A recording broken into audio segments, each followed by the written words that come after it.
Wetlands धरती के ecosystem के बहुत इंपॉर्टेंट अंग हैं। ये बहुत वाइब्रेंट है, लाइफ से भरे हुए।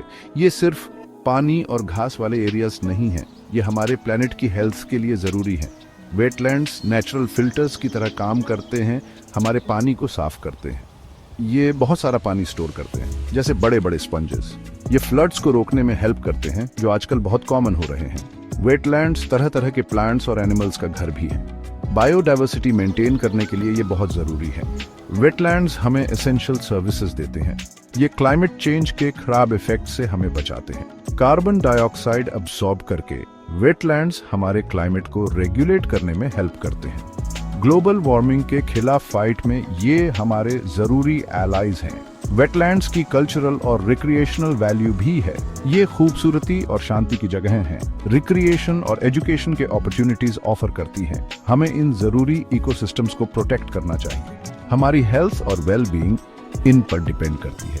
आगे हम वेटलैंड्स को फेस करने वाले थ्रेट्स और उनको फ्यूचर जनरेशंस के लिए सेफगार्ड करने के लिए हम क्या एक्शंस ले सकते हैं, एक्सप्लोर करेंगे। एक्ट करने का टाइम अब है। हमारे सिटीज बहुत तेजी से ग्रो कर रहे हैं। जैसे जैसे अर्बन एरियाज एक्सपैंड होते हैं, वो अक्सर वेटलैंड्स पर इंक्रोच करते हैं। इस एक्सपेंशन की एक कॉस्ट है।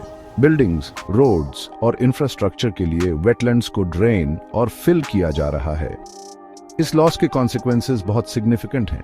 ज्यादा रेनफॉल अब्सॉर्ब करने के लिए वेटलैंड्स नहीं होंगे तो सिटीज फ्लडिंग के लिए ज्यादा वल्नरेबल हो जाएंगे। वेटलैंड्स का लॉस वाटर स्कार्सिटी को भी बढ़ाता है। जब वेटलैंड्स डिस्ट्रॉय होते हैं तो रेन वाटर जमीन में अब्सॉर्ब होने की बजाय क्विकली रन ऑफ हो जाता है। इससे ग्राउंड वाटर रिसोर्सेज डिप्लीट होते हैं, जिससे शॉर्टेजेस होती है। वेटलैंड्स के डिस्ट्रक्शन का वाइल्ड लाइफ पर भी बहुत बुरा इम्पैक्ट होता है। बहुत सी स्पीशीज अपने सर्वाइवल के लिए वेटलैंड्स पर डिपेंड करती हैं। जैसे वेटलैंड्स डिसअपीयर होते हैं, वैसे ही एनिमल्स भी डिसअपीयर हो जाते हैं, जो उन्हें अपना घर कहते हैं। हम वेटलैंड्स को अलार्मिंग रेट से लूज कर रहे हैं। ये लॉस इनेविटेबल नहीं है। हम अपने सिटीज को ऐसे डेवलप करना चूज कर सकते हैं जिससे ये जरूरी इकोसिस्टम्स प्रोटेक्ट हों।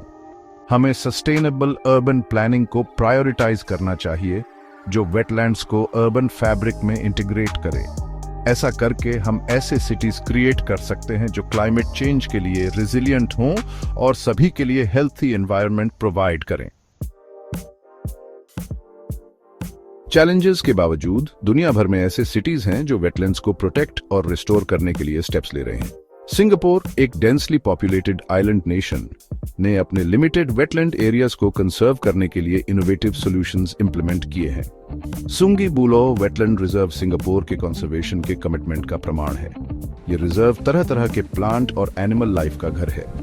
न्यूयॉर्क सिटी, जो अपने पोल्यूटेड वाटरवेज के लिए बदनाम था, ने अपने वेटलैंड्स को रिस्टोर करने में रिमार्केबल प्रोग्रेस की है। जमैका बे का रेस्टोरेशन अर्बन वेटलैंड रेस्टोरेशन का एक शाइनिंग एग्जाम्पल है। ये सिटीज डेमोन्स्ट्रेट करते हैं कि अर्बन डेवलपमेंट को वेटलैंड कंजर्वेशन के साथ बैलेंस करना पॉसिबल है। ये सक्सेस स्टोरीज दूसरे सिटीज के लिए वैल्यूएबल लेसन्स देते हैं। ये दिखाते हैं कि वेटलैंड्स को वापस लाइफ में लाना पॉसिबल है, हाईली अर्बनाइज्ड एरियाज में भी। इन एग्जाम्पल्स से सीखकर हम ऐसे सिटीज क्रिएट कर सकते हैं जो एनवायरमेंटली सस्टेनेबल और इकोनॉमिकली प्रॉस्परस दोनों हों। हमारे वेटलैंड्स का फ्यूचर आज हम जो एक्शंस लेते हैं उन पर डिपेंड करता है। हम सभी को इन जरूरी इकोसिस्टम्स के स्टीवर्ड्स बनना चाहिए। हम उन ऑर्गेनाइजेशंस को सपोर्ट कर सकते हैं जो वेटलैंड्स को प्रोटेक्ट करने के लिए काम कर रही हैं। हम खुद को और दूसरों को वेटलैंड्स की इंपॉर्टेंस के बारे में एजुकेट कर सकते हैं। हम अपनी डेली लाइव्स में ऐसे चॉइसेस कर सकते हैं जो वेटलैंड्स पर हमारा इम्पैक्ट कम करें। हर एक्शन, चाहे कितना भी स्मॉल क्यों ना हो, डिफरेंस ला सकता है। साथ मिलकर काम करके हम इंश्योर कर सकते हैं कि वेटलैंड्स आने वाली जनरेशंस के लिए हमें अपनी एसेंशियल सर्विसेज प्रोवाइड करते रहें। आइए हम अपने बच्चों और ग्रैंड चिल्ड्रन के लिए हेल्थी वेटलैंड्स की लेगेसी छोड़ें। एक्ट करने का टाइम अब है, इससे पहले कि बहुत लेट हो जाए।